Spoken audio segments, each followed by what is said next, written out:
Ok, continuando con nuestra clase de anatomía dentaria, hoy vamos a ver caninos y premolares superiores. Cuando hablamos de canino, estamos hablando de uno de los dientes más voluptuosos de la cavidad bucal, más grandes de toda la cavidad bucal, con la raíz más grande y la corona más prominente. Pero más allá de lo grande y prominente, es la importancia que tiene a nivel facial. Gracias a ellos, en el momento en que nosotros sonreímos y se nos marca un surco que va desde la nariz hasta el labio y desde el labio hasta el mentón, es que gracias a ese diente se nos forma ese surco que proyecta y eleva nuestra musculatura. Si nosotros no tuviésemos ese diente, nuestra musculatura se deprimiría, se fuese hacia adentro, que es lo que le pasa comúnmente a las personas que tienen tantas pérdidas dentarias, pero sobre todo a las personas que pierden los caninos. Entonces, para hablar de este diente, vamos a empezar hablando de las generalidades. Vamos a tener dos a cada lado del maxilar, ¿ok? Va a ser el tercer diente a partir de la línea media. Su cúspide, vamos a hablar de los contactos dentarios más adelante, pero aquí se los dejo. Dentro de la dentición permanente erupción entre los 11 y los 12 años, con una raíz formada completamente entre los 13 y los 14 años. Siempre los dientes, en el momento de que erupcionan, las raíces demoran aproximadamente 2 años en terminar de formarse dentro del hueso.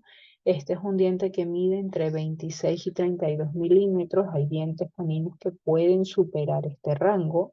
La corona entre 8 a 12 milímetros, fíjense lo grande que es.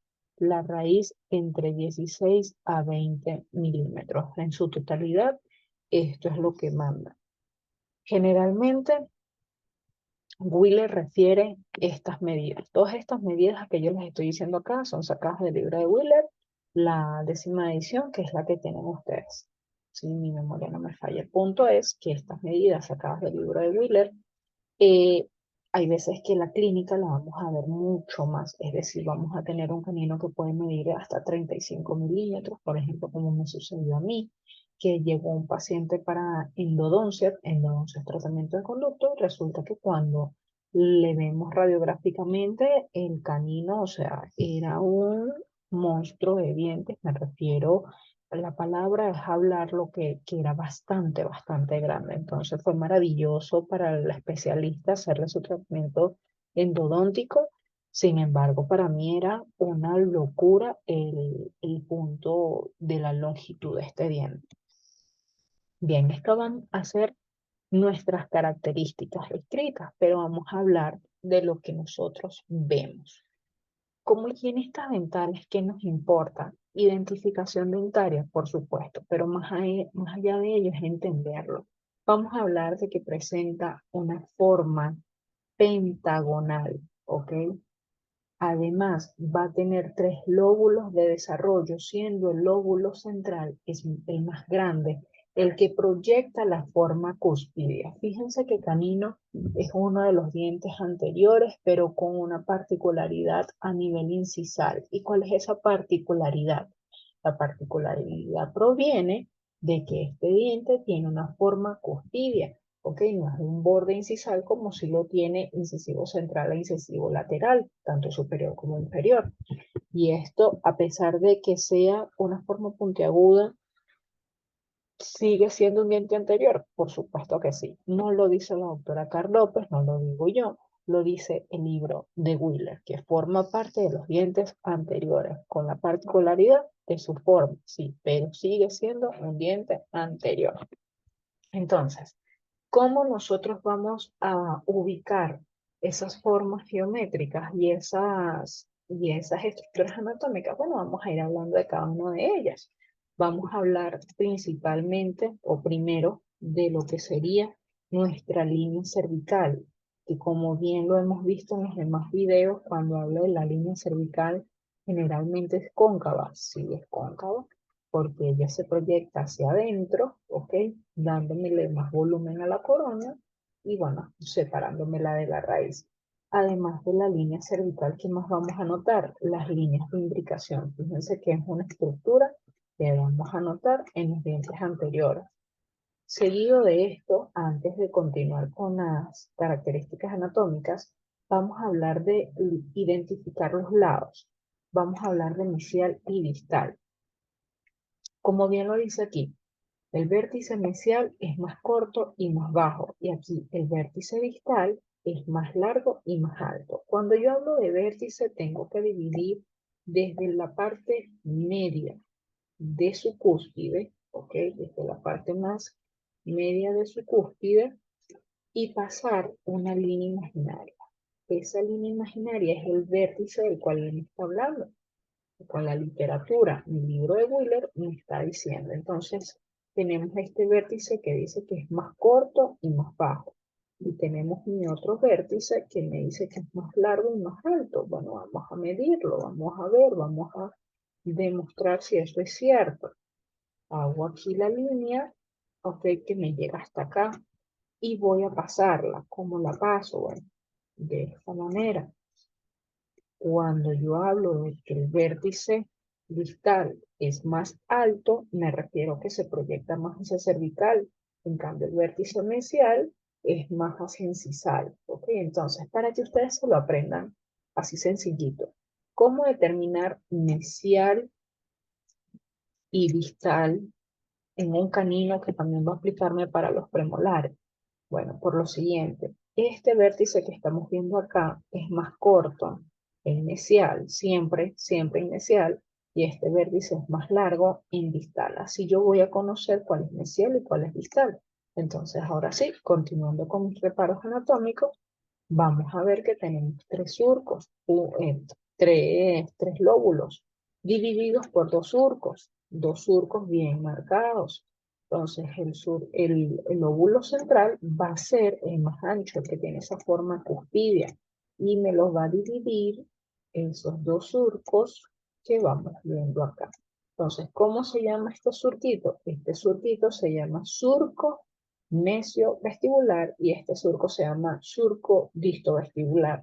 Este lóbulo de desarrollo se llama lóbulo de desarrollo distovestibular. Este es un lóbulo de desarrollo central y este es un lóbulo de desarrollo mesiovestibular.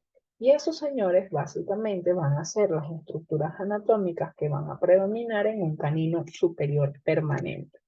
Bien, continuando con mi cara palatina, vamos a notar que tenemos una línea cervical cóncava.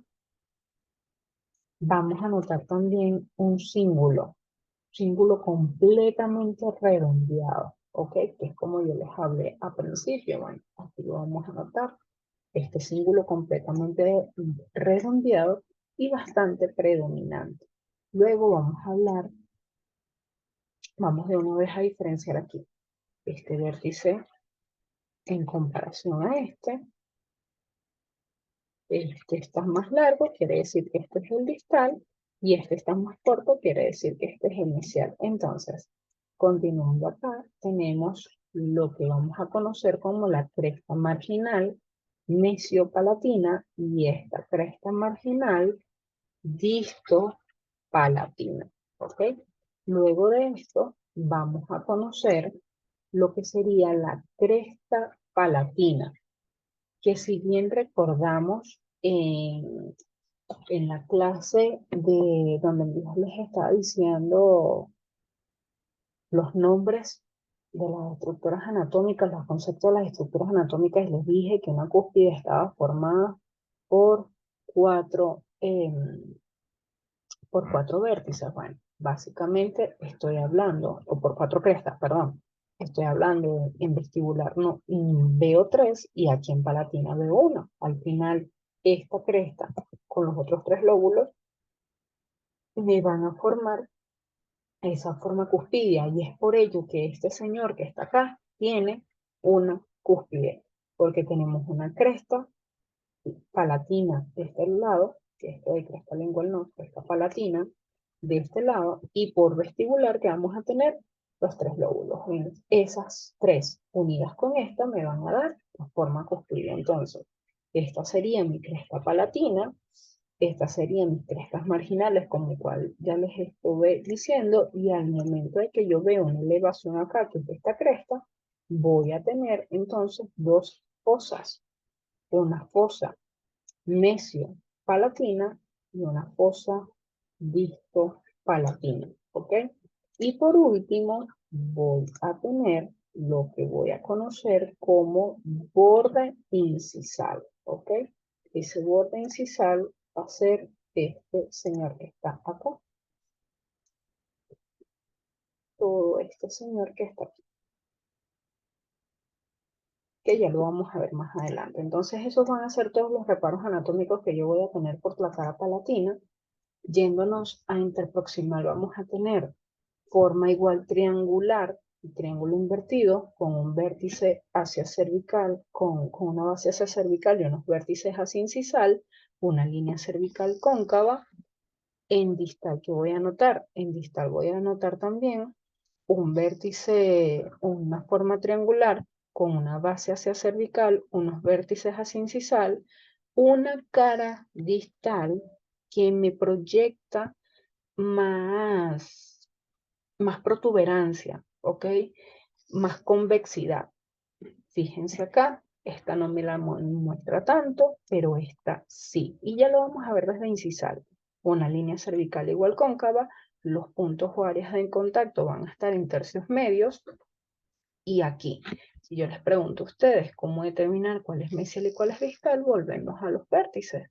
Marcamos línea media y venimos para acá.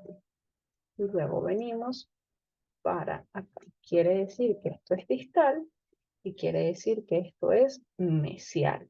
Entonces, aquí, fíjense cómo yo voy a ver todo ese borde incisal que no es recto, es puntiagudo porque tiene forma de cúspide.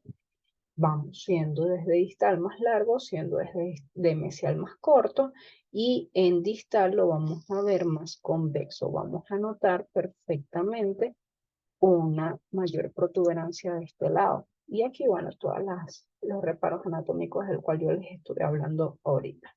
Y esos básicamente van a ser mis estructuras anatómicas. Vean una imagen tridimensional de lo que puede hacer un canino. Bello, precioso, hermoso, con una naturalidad bastante imponente. Una forma sumamente imponente. Véanlo desde Palatino, ¿ok?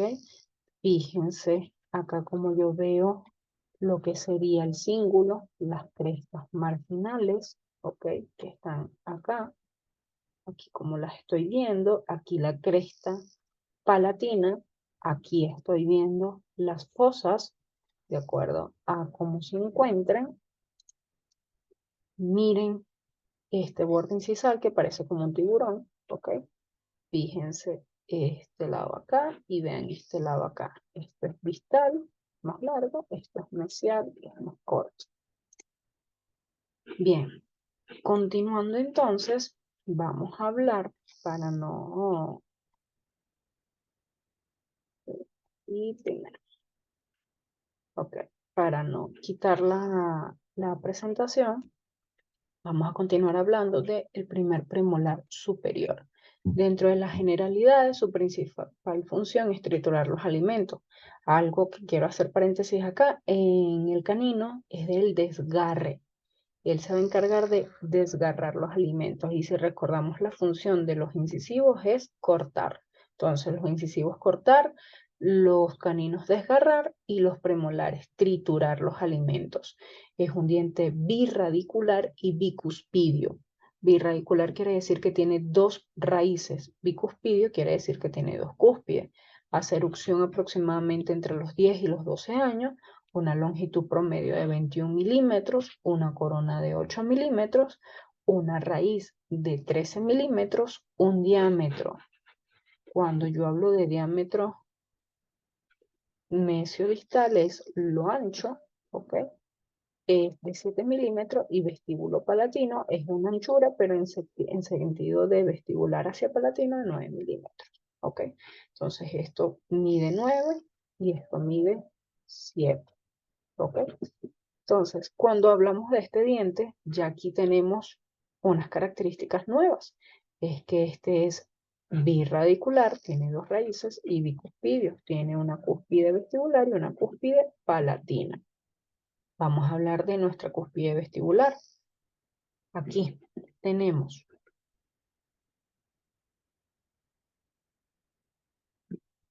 línea cervical cóncava, ¿ok?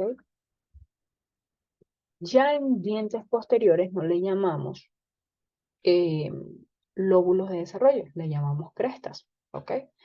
¿Por qué? Porque ya tenemos dientes cuspidios, bicuspidios, ¿ok? Ya son más robustos, más grandes, no son dientes anteriores. Entonces, vamos a determinar rapidito aquí mesial y distal, para que se lo graben así rapidito. Distal siempre va a ser redondeado, es decir, convexo, y acá lo vamos a anotar más recto, ¿ok?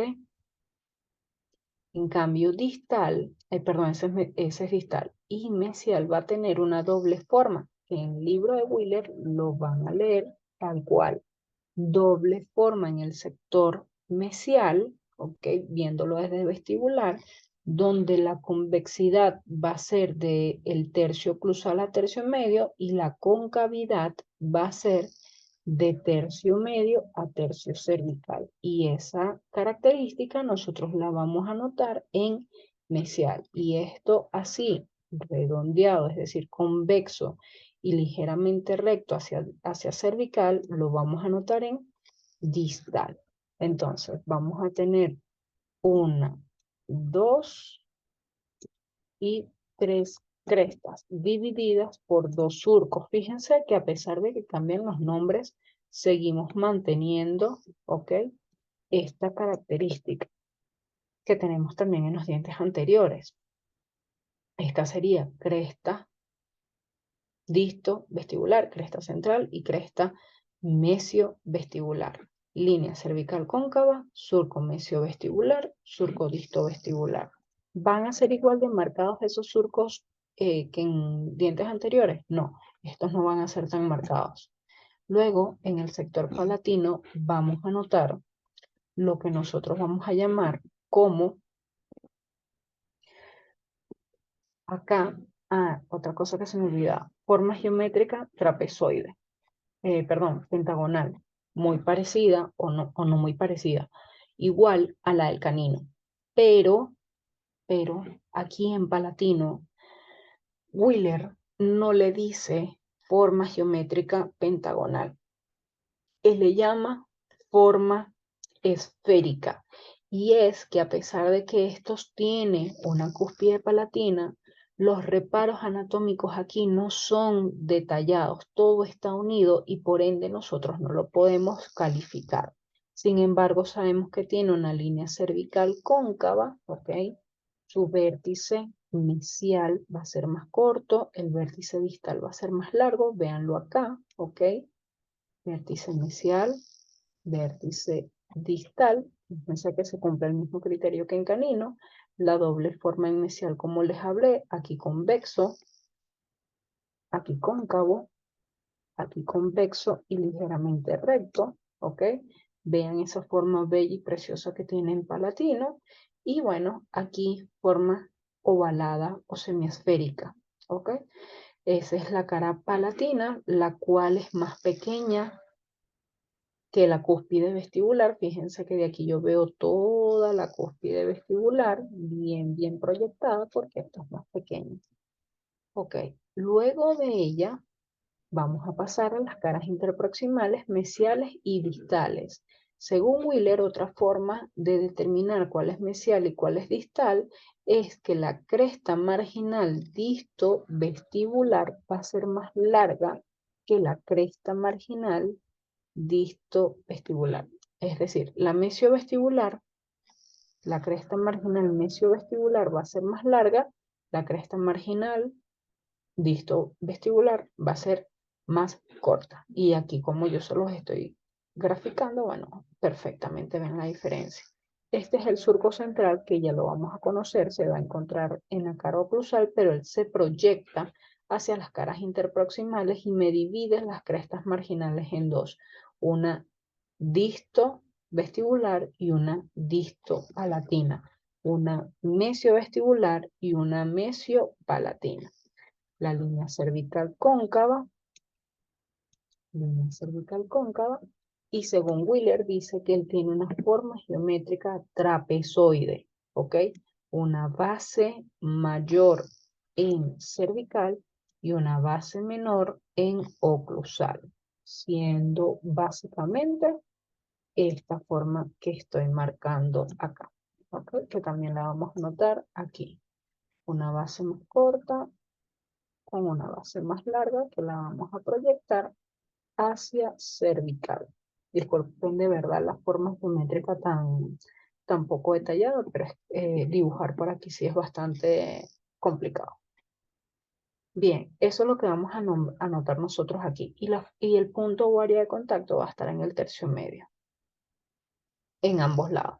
Entonces, en cara oclusal hay diferentes criterios de la forma geométrica. Por lo menos Wheeler dice que tiene una forma pentagonal y que su forma pentagonal va a estar dividida en cúspide vestibular y en cúspide palatina. Honestamente, yo no me voy a poner a exigirle que ustedes se aprendan la forma geométrica porque también hay otras bibliografías que no la nombran como forma pentagonal, sino que la nombran como una forma más hexagonal. Vuelvo y repito, no me voy a poner con eso. Yo lo que necesito que ustedes, mis higienistas, aprendan es a identificar los reparos anatómicos. Entonces, en este sentido, vamos a ir con los siguientes reparos anatómicos, empezando por nuestro surco central, ¿ok? Que él va a dividir toda la cara oclusal en dos, ¿ok?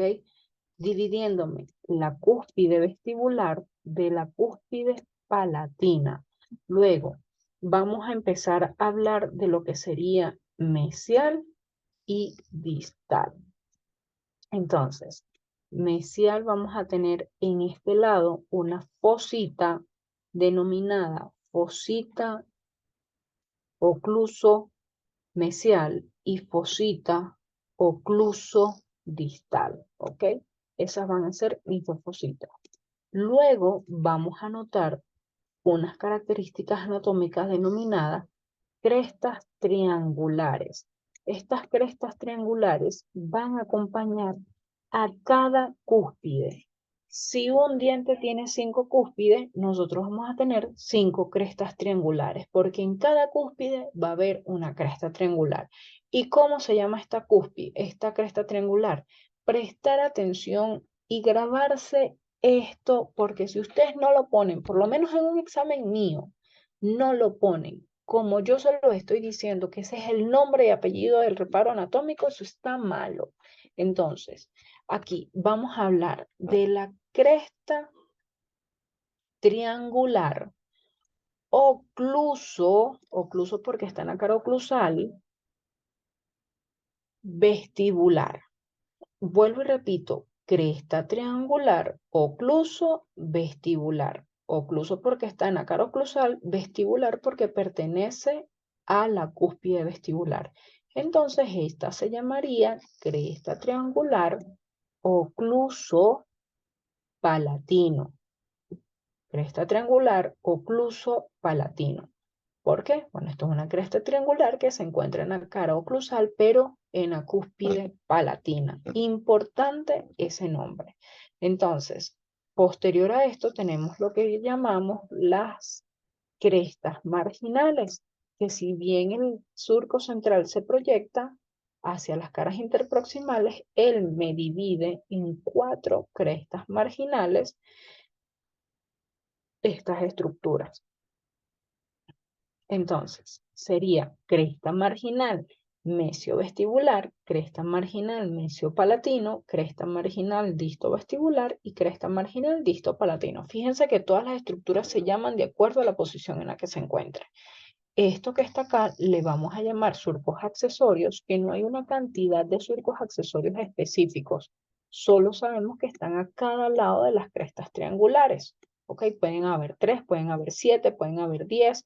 Siempre las vamos a tomar a cada lado de las crestas triangulares. Y esto, señores, es básicamente los reparos anatómicos que yo como higienista necesito que ustedes entiendan, aprendan y sepan. Entonces, importantísimo, todos estos reparos anatómicos para que ustedes puedan entender sobre la anatomía dentaria y que al momento de que se encuentren con odontólogos profesionales que trabajan en el área de las restauradoras, ustedes sepan qué está restaurando él, ¿ok? Entonces, vamos a dejar esto hasta aquí para no agobiarlos de tanta información. Por favor, tengan la cátedra al día, que ya la semana que viene les voy a dar segundo premolar, diferencia entre primer premolar y segundo premolar, y voy a hablar de primer molar y segundo molar y cómo diferenciarlos. Así que pendiente con esto, ya con esto finalizaríamos lo que sería el cuadro de los dientes superiores, y ya para enero empezaríamos de la primera semana de enero, cuando nos incorporemos a la clase, comenzaríamos con el repaso, y la segunda semana de enero posterior a la reincorporación vendría nuestro primer parcial de anatomía dentaria. Así que pendiente con esto, tenga la materia al día y cualquier duda me la hacen saber.